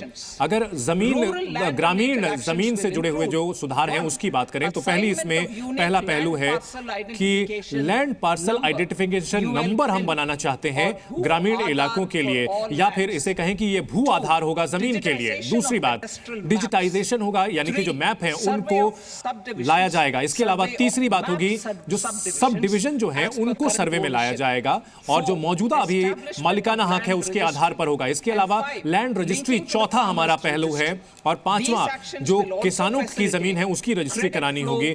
इसके अलावा कर्ज का जो प्रवाह है वो हम सुनिश्चित करना चाहेंगे ताकि जो किसानों को कर्ज की सुविधा है वो आसानी से मिल सके। अगर लैंड रिकॉर्ड और की बात की जाए शहरी इलाकों में तो उनको डिजिटल किया जाएगा GIS मैपिंग के जरिए, और इसके लिए हम तकनीक की मदद लेंगे ताकि रजिस्ट्रेशन बेहतर तरीके से हो सके, ताकि तकनीक के जरिए जो टैक्स है यानी कर है उसकी सुविधा बेहतर हो सके।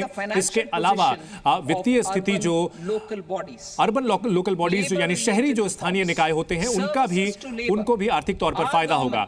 अगर बात की जाए लेबर की सुविधा जो होती है, हम चाहते हैं कि जो कामगार हैं वो उनको फायदा मिल सके। इसके लिए हम एक विस्तृत ई श्रम पोर्टल को हम लागू करेंगे और इसको अन्य पोर्टल से भी जोड़ेंगे और ये एक जगह का सॉल्यूशन होगा जहां पर आर्किटेक्चरल डेटाबेस स्थापित किया जाएगा। स्किल कौशल की जो जरूरत है वो पूरा हो सकेगा और हम एक ऐसा तंत्र बनाएंगे जिससे कि जो नौकरी करने के लिए इच्छुक लोग हैं वो नौकरी देने वालों के पास पहुंच सके और इस पोर्टल के जरिए इन दोनों का मिलान कराया जा सके, रोजगार होगा। श्रम सुविधा और समाधान पोर्टल जो है उसको नए सिरे से तैयार किया जाएगा ताकि जो है अनुपालन यानी कॉम्प्लायंस जो होता है वो आसान हो सकेगा, इंडस्ट्रीज को फायदा होगा। पूंजी और की अगर बात की जाए, पूंजी से जुड़े हुए और उद्यम से जुड़े हुए जो अब सुधार हैं वो लागू किए जाएंगे। हम चाहते हैं कि जो अर्थव्यवस्था को पैसे की जरूरत है वो सुनिश्चित हो सके, उनको मिल सके। इसके लिए हम एक ऐसी योजना बनाना चाहते हैं, एक ऐसा विजन बनाना चाहते हैं जिससे कि एक ऐसा सेक्टर बने जिससे जो कौशल के साथ साथ वहां पर जो जरूरतें हैं उनको पूरा किया जा सके। हम 5 साल के लिए ये योजना बना रहे हैं ताकि जो सरकार, नियामक, वित्तीय जो संस्थाएं हैं और जो बाजार से जुड़े हुए हितधारक हैं, जो पार्टिसिपेंट हैं, वो भी इससे जुड़ सकेंगे। हम क्लाइमेट फाइनेंस यानी जो जलवायु को लेकर के कदम उठाने हैं वो उनको भी वित्त पोषण मिल सके यानी फाइनेंस मिल सके। ये योजना बनाई जाएगी ताकि हमारी कोशिश ये है कि जो जलवायु परिवर्तन को लेकर के जो हमारी चिंताएं हैं, जो हमने कमिटमेंट किया हुआ है, हम उन लक्ष्यों को हासिल कर सके। कंपनी के स्ट्रक्चर को अगर हम बदलाव की बात करें तो इसमें हम जो विधायी जरूरतें होंगी ताकि हम एक कुशल और एक लचीला तरीका अपना सकें ताकि हम एक ऐसा फंड उपलब्ध करा सकें जिसमें अलग अलग कंपनियों को फायदा मिल सकेगा। फॉरेन डायरेक्ट इन्वेस्टमेंट यानी विदेशी निवेश की अगर बात करें तो जो उसके लिए नियम है, जो विदेश से निवेश आता है उसको सरलीकृत किया जाएगा यानी सिंप्लीफाई किया जाएगा। पहला चरण इसमें होगा कि विदेशी निवेश बेहतर हो सके। दूसरी बात, और इसमें हमें यह भी देखना होगा कि हम भारतीय रुपए को हम विदेशी निवेश के लिए हम इस्तेमाल कर सकेंगे। एनपीएस वात्सल्य योजना की अगर बात करें तो एनपीएस वात्सल्य एक ऐसा प्लान है जिसमें कि जो अभिभावक हैं वो अपने बच्चों के लिए शुरू कर सकेंगे। जैसे ही 18 साल के होते हैं बच्चे तो इस प्लान को बदलाव किया जा सकेगा, एक नॉर्मल एनपीएस अकाउंट में कन्वर्ट किया जा सकेगा। तकनीक का इस्तेमाल हमने लगातार किया है और हमने उत्पादकता बढ़ाने के लिए तकनीक का इस्तेमाल किया है और असमानता को खत्म करने में अर्थव्यवस्था में पिछले 10 साल में तकनीक का अच्छा इस्तेमाल किया है। सार्वजनिक निवेश की अगर बात की जाए, डिजिटल इंफ्रास्ट्रक्चर में निजी क्षेत्र का काफी तेजी से निवेश बढ़ा है और इससे जो हमारे सभी नागरिक हैं उनको मदद मिली है ताकि जो बाजार से जुड़े हुए संसाधन है उसका फायदा उन्हें मिल सके, स्वास्थ्य का फायदा मिल सके, शिक्षा का फायदा मिल सके। और हम तकनीक को हासिल करना चाहते हैं ताकि जो अर्थव्यवस्था है उसको डिजिटाइज करने की दिशा में आगे बढ़ सके। ईज ऑफ डूइंग बिजनेस यानी कि कारोबार को सुगम बनाने के लिए हम लगातार काम कर रहे हैं। जन विश्वास बिल के ऊपर, जन विश्वास बिल 2.0 की ओर काम कर रहे हैं और ऐसे राज्यों को पुरस्कृत किया जाएगा जो कारोबारी जो सुधार है उसको ठीक तरीके से लागू कर रहे हैं और डिजिटल वो बना रहे हैं, डिजिटाइजेशन का लक्ष्य हासिल कर रहे हैं, ऐसे राज्यों को पुरस्कृत किया जाएगा। हम डेटा गवर्नेंस को बढ़ावा देना चाहते हैं। प्रोसेसिंग और मैनेजमेंट के लिए अलग अलग क्षेत्रों से जुड़ा हुआ डेटाबेस हम बनाना चाहते हैं। इसमें डिजिटल इंडिया मिशन के तहत जो पहले से स्थापित किया गया है उसका बेहतर तरीके से इस्तेमाल किया जाएगा और इसका इस्तेमाल अलग अलग तकनीक के जरिए हम कर पाएंगे। नई पेंशन स्कीम की अगर बात करें तो जो समिति का गठन किया गया था एनपीएस के लिए, उसने बहुत ही अच्छा उल्लेखनीय प्रगति की है अपने काम में और हमें इस बात की काफी खुशी है। हमें काफी खुशी है इस बात की काफी खुशी है कि जो राष्ट्रीय परिषद है, राष्ट्रीय जो केंद्रीय कर्मचारियों की जो संस्था है, उसने बहुत ही इसमें सहयोगात्मक रवैया अपनाया है संरचना और उन्होंने जो सही मुद्दे हैं उन्होंने उठाए हैं और साथ ही साथ इसमें जो आर्थिक जो समझदारी है वो भी दिखाई है। और इस साल के बजट एस्टिमेट की अगर हम बात की जाए 2024-25 के लिए, 2024-25 के लिए कुल प्राप्तियां जो हैं, जो कर्ज के अलावा हमारी जो प्राप्तियां हैं वो 32.0 लाख करोड़ प्राप्ति है। इसके अलावा 48.21 लाख करोड़ हमारी जो कुल टैक्स प्राप्ति है वो 25.83 लाख करोड़ रुपए हमने टैक्स से हासिल किए हैं। राजकोषीय घाटे की बात की जाए तो जिसका अनुमान है 4.9% जीडीपी का हमने अनुमान किया है। राजकोषीय घाटा 4.9%। अगर हम बात की जाए सकल और नेट मार्केट कर्ज की 24-25 की तो हम बात करें ये 14.01 लाख करोड़ रुपए होगा, 11.63 लाख करोड़ रुपए होगा और ये 2023-24 के मुकाबले कम है और हम वित्तीय मजबूती की ओर आगे बढ़ रहे हैं। 2020-21 में हमने जो कदम उठाए थे वो काफी अच्छे रहे हैं अर्थव्यवस्था के लिए और हमने जो राजकोषीय घाटा को कम करने की कोशिश की है। अगले साल हम इसे 4.5% लक्ष्य रखना चाहते हैं। हमारी कोशिश ये है कि 2026-2027 के आगे हमारी कोशिश ये होगी कि हमारी जो राजकोषीय घाटा है वो हर साल वो इतना कम हो कि हमारा जो केंद्र सरकार हो वो लगातार कम होता जाए और जीडीपी के कुल आंकड़े के कम ओर जाए। अब हम इसके दूसरे हिस्से की ओर बढ़ना चाहेंगे अपने भाषण के। अगर अप्रत्यक्ष करों की बात की जाए, इनडायरेक्ट टैक्सेस की बात की जाए तो सबसे पहले हम जीएसटी से शुरुआत करेंगे और ये इससे आम आदमी पर जो टैक्स का बोझ था वो कम हुआ था और जो कारोबारी और हमारे उद्यमी हैं उनको इसका फायदा मिला है और केंद्र और राज्य सरकारों का जो की कमाई है वो बढ़ी है और ये जबरदस्त तरीके से जीएसटी कामयाब रही है और जीएसटी का जो फायदा है वो काफी बढ़ा है और हम आगे हमारी कोशिश ये है कि हम इसको और भी तार्किक बनाएं, सरल बनाएं। टैक्स स्ट्रक्चर को हम कम करना चाहते हैं और हम चाहते हैं कि बाकी जो क्षेत्र हैं उनको भी हम इसमें शामिल करें। कस्टम ड्यूटी के लिए हमारा जो प्रस्ताव है वो कुछ इस तरह से है।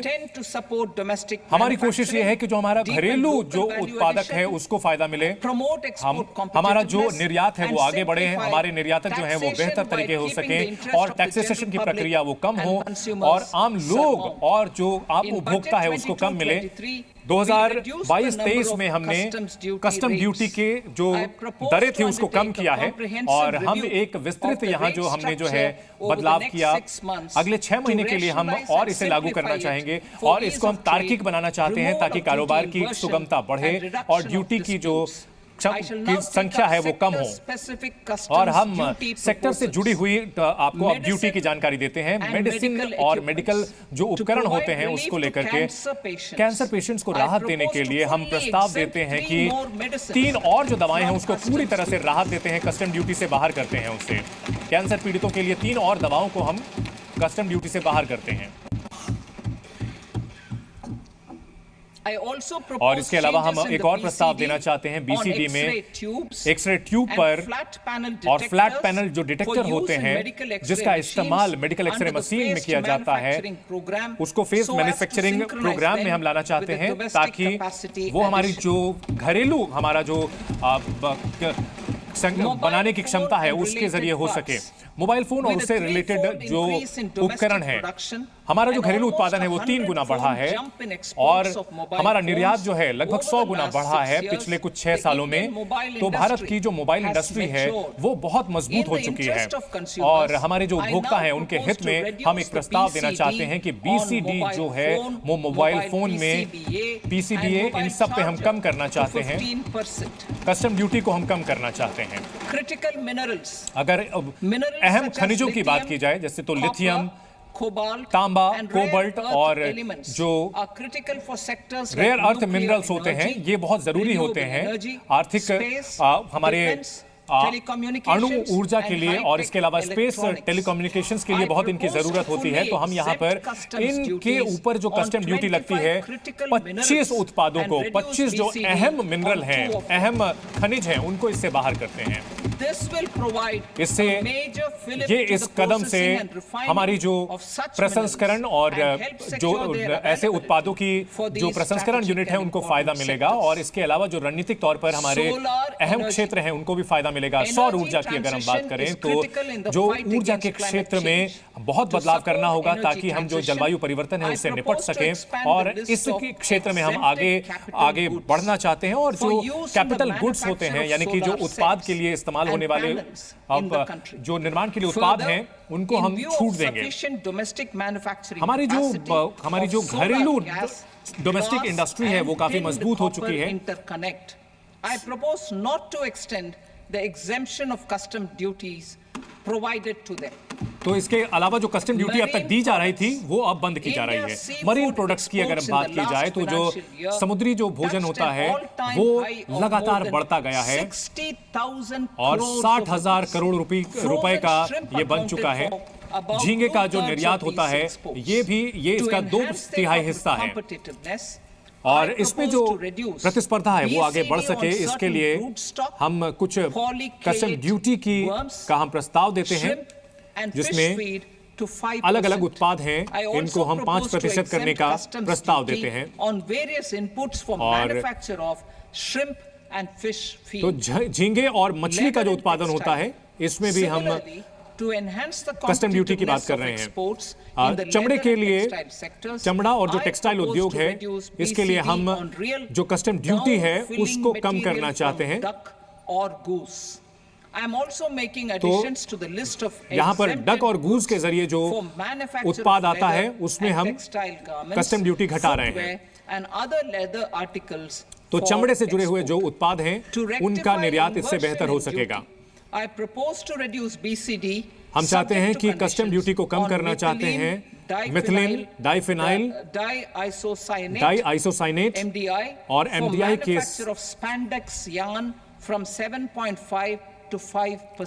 हम 7.5% से घटाकर 5% ड्यूटी कर रहे हैं ताकि जो है जवाबी हमें कस्टम ड्यूटी का सामना ना करना पड़े। इसके अलावा चमड़े पर जो टैक्स लग रहा है उसको भी हम तार्किक करना चाहेंगे। जो बेशकीमती धातु होते हैं, जो धातु और जो उसके अलावा सोने और दूसरी धातु की सोने और चांदी के जो उत्पाद हैं उस पर कस्टम ड्यूटी 6% होगा और प्लैटिनम पर 6.4% होगा। इसके अलावा जो अन्य धातु हैं, इस्पात और तांबे की अगर बात की जाए तो ये बहुत ही अहम ये हैं। हम उन पर जो कस्टम ड्यूटी है उसको हम फेरो निकल और ब्लिस्टर कॉपर जो कि उनका कच्चा माल है उस पर कम करना चाहते हैं। फेरस स्क्रैप पर हम पूरी तरह से कस्टम ड्यूटी खत्म कर रहे हैं और on copper scrap. और कॉपर के स्क्रैप पर 2.5% की कस्टम ड्यूटी होगी। इलेक्ट्रॉनिक्स की अगर बात की जाए तो हमारी जो घरेलू इलेक्ट्रॉनिक्स की इंडस्ट्री है, हम चाहते हैं कि इस पर जो कस्टम ड्यूटी है उसको हटाया जाए। इसमें कुछ शर्तें हैं। ऑक्सीजन फ्री कॉपर होना चाहिए, इसके अलावा और भी कुछ शर्तें होंगी। हम इसके अलावा कुछ और भी जो कनेक्टर हैं उसके निर्माण के लिए जो केमिकल और पेट्रोकेमिकल हैं, हम चाहते हैं कि पाइपलाइन में जो सुविधाएं हैं उसको हम मजबूत करें। इसके लिए हम अमोनियम नाइट्रेट पर कस्टम ड्यूटी की बात कर रहे हैं और इसे 7.5% से बढ़ाकर 10% किया जा रहा है। प्लास्टिक की अगर बात की जाए तो पीवीसी फ्लैक्स बैनर ये जैविक तौर पर जो है बहुत खतरनाक होता है और पर्यावरण के लिए खतरनाक होता है और इसका जो आयात है वो कम हो सके, हम इसके लिए इस पर जो टैक्स है 10 से बढ़ाकर 25% कर रहे हैं। टेलीकम्युनिकेशन के जो उपकरण हैं उसको लेकर अगर बात करें तो हम जो हमारे जो घरेलू उत्पादक हैं उसके लिए हम कस्टम ड्यूटी को बढ़ा रहे हैं, उसे 10 से बढ़ाकर के 15% कर रहे हैं। खास तौर पर जो टेलीकॉम और उससे जुड़े हुए जो उपकरण हैं, हम कारोबार को बेहतर करना चाहते हैं। हम जो घरेलू एविएशन और एमआरओ को बढ़ावा देना चाहते हैं। इसके लिए हम जो पहले से imported for repairs from 6 months to 1 year. हम इसके लिए जो स्कीम चल रही थी उसको आगे बढ़ाना चाहते हैं।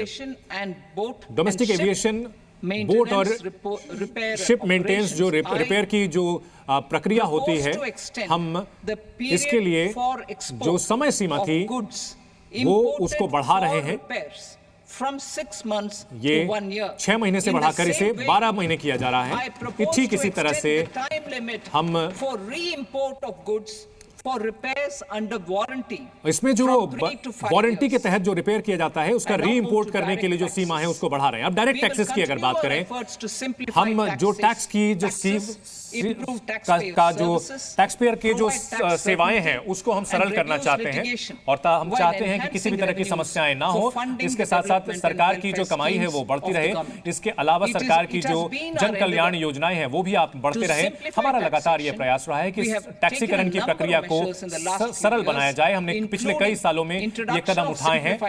इसमें हमने सिंप्लीफाई सरलीकृत टैक्स रिजिम भी शुरू की है जिसमें कि एग्जेम्प्लिफिकेशन और डिडक्शंस नहीं होंगे और इसकी सराहना की है टैक्स पेयर्स ने। 58% कॉर्पोरेट टैक्स जो है वो सरलीकृत टैक्स रिजिम के जरिए 2022-23 में आया है। ठीक इसी तरह से अगर जो डेटा उपलब्ध है अभी तक, अगर पिछले वित्तीय वर्ष की बात की जाए तो 2/3 से ज्यादा लोगों ने नई पर्सनल इनकम टैक्स रिजिम को स्वीकार किया है। 2/3 लोगों ने।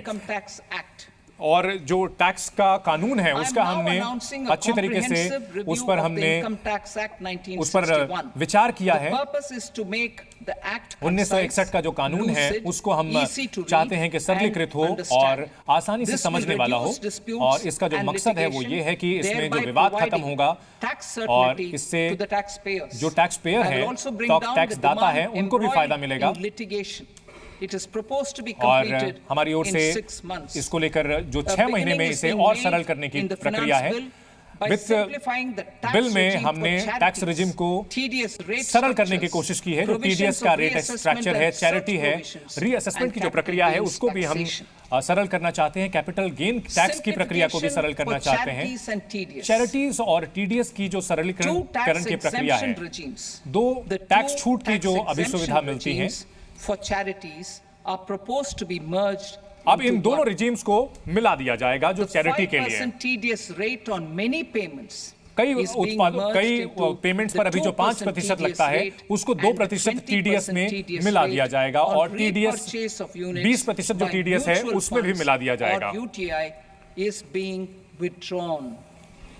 टीडीएस रेट जो कि ई कॉमर्स ऑपरेटर पर लगता है उसको कम किया जा रहा है। 1 से घटाकर उसे 0.1% कर रहे हैं। इसके अलावा टीसीएस का जो कर्ज की प्रक्रिया है, सैलरी पर ही टीडीएस डिडक्ट किया जाएगा।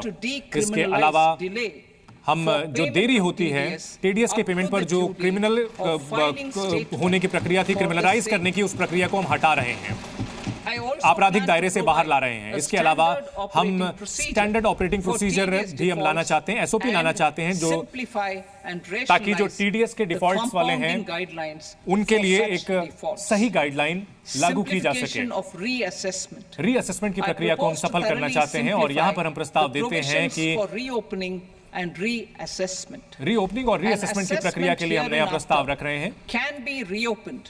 Beyond 3 years, 3 साल के बाद इसे शुरू किया जा सकेगा।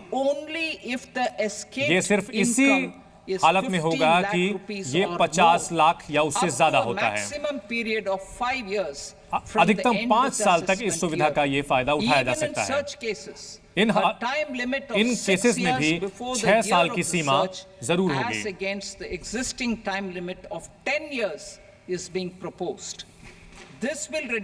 इस कदम से टैक्स को लेकर जो अनिश्चितता होती है वो कम होगा और विवाद कम होंगे। इसके अलावा सरलीकरण और कैपिटल गेन को हम तार्किक बनाना चाहते हैं।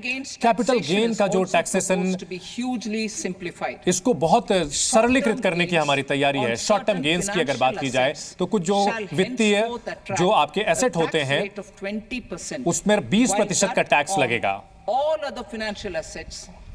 जितने भी आपके दूसरे वित्तीय असेट होते हैं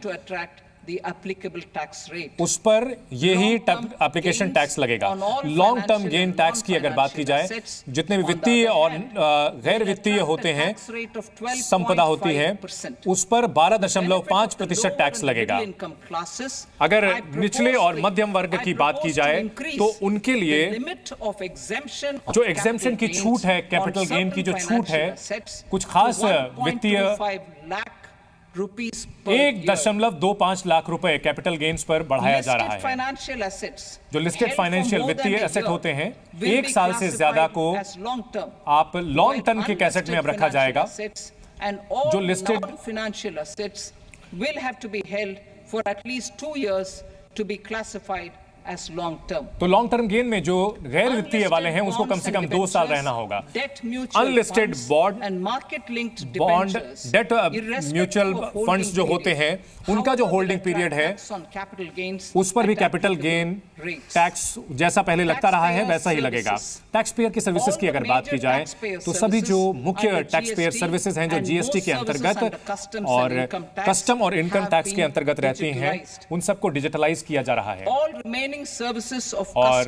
कस्टम से जुड़े हुए और इनकम टैक्स से जुड़े हुए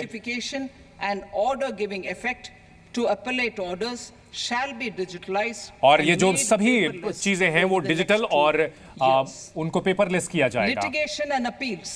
जो भी मुकदमेबाजी होती है, जो अपील होती है, हमारी कोशिश लगातार रही है कि इन अपीलों को कम किया जाए एपेलेट फोरम्स पर और हमारी इन कोशिशों का अच्छा असर दिखने लगा है और इसका हमारा पूरा ध्यान इसके ऊपर है।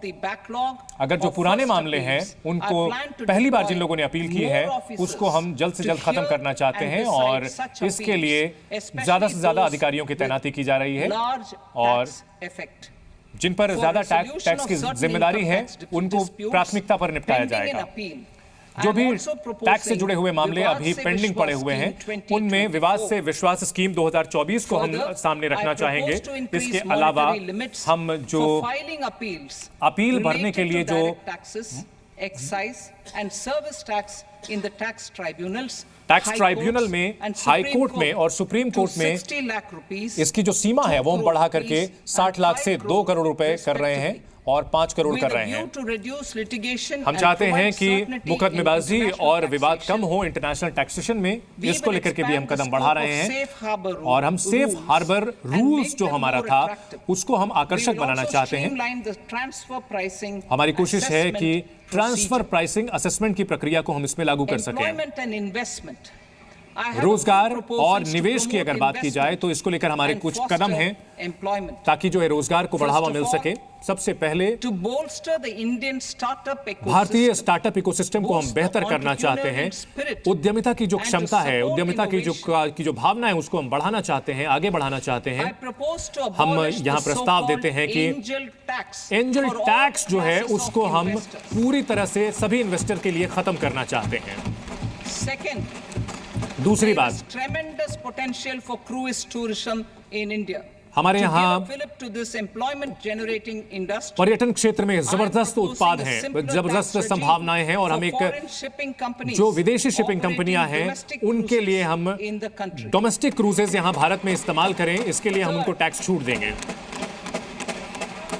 इसके अलावा तीसरी, हम अगर हीरे की कटिंग और पॉलिशिंग की बात की जाए तो भारत उसमें विश्व में सबसे अग्रणी है और हमारे पास बहुत ही हमारा जो कामगार वर्ग है वो काफी मजबूत है। हम चाहते हैं कि फॉरेन माइनिंग कंपनीज हैं वो हमें जो रॉ डायमंड भेजते हैं उनको हम छूट देंगे। हमारी जो विकास की प्राथमिकताएं, विकास की जो जरूरतें हैं, हम कॉर्पोरेट टैक्स जो फॉरेन कंपनीज हैं उन पर 40 से घटाकर 35% कर रहे हैं।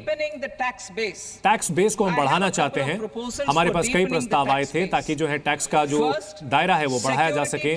सबसे बड़ी बात सिक्योरिटी ट्रांजैक्शन टैक्स और फ्यूचर एंड ऑप्शन में ये टैक्स लगाने की बात हो रही थी। प्रतिभूति पर जो टैक्स लगाया जा रहा है 0.02% लगाया जाएगा।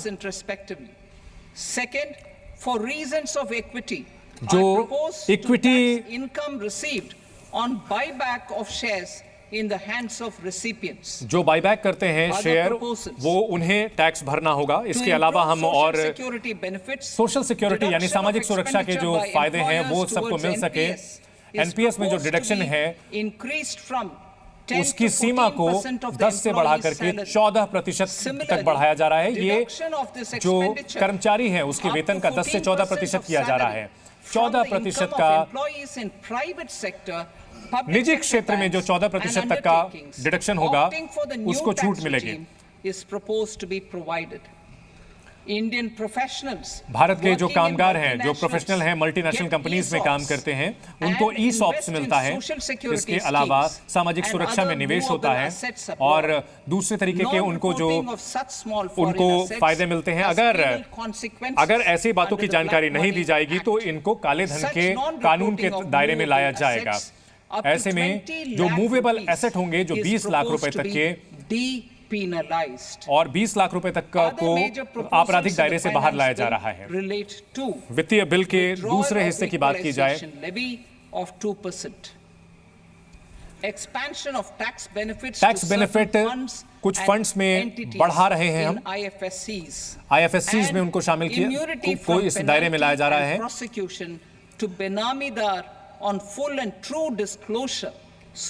तो बेनामीदार पूरी तरह से अगर अपनी जानकारी देता है तो बेनामी ट्रांजैक्शन प्रोहिबिशन एक्ट के तहत उसको छूट मिलेगी। पर्सनल इनकम टैक्स की अगर बात करें, तो हमारे पास दो बड़ी घोषणाएं हैं, दो ऐलान हैं जो नई टैक्स रिजीम की ओर बढ़ते हैं। तो पहला, स्टैंडर्ड डिडक्शन जो है सैलरीड एम्प्लॉइज के लिए उसको बढ़ाया जा रहा है। वो 50,000 है अभी, उसे बढ़ाकर 75,000 किया जा रहा है। जो नए टैक्स रिजीम में जाएंगे स्टैंडर्ड डिडक्शन 50,000 से बढ़ाकर 75,000 किया जाएगा। ठीक इसी तरह फैमिली पेंशन पर जो डिडक्शन होगी जो पेंशनर्स के लिए उसको भी बढ़ाया जा रहा है। उसको 15,000 से बढ़ाकर के 25,000 करने का प्रस्ताव है हमारी तरफ से। और इससे लगभग 4 करोड़ सैलरीड लोगों को, वेतनभोगी लोगों को फायदा पहुंचेगा और जो पेंशनर हैं उनको फायदा पहुंचेगा। 4 करोड़ लोगों को इसका फायदा पहुंचेगा।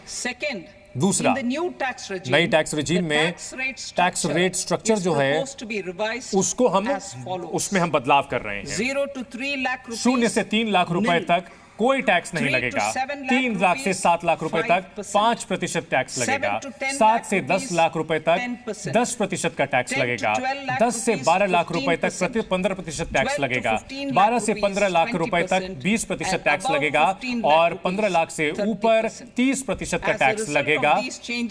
इन बदलावों की वजह से जो वेतनभोगी कर्मचारी हैं, नए टैक्स रिजीम में जो लोग हैं, उनको लगभग 17,500 रुपए इनकम टैक्स में बचत होगी।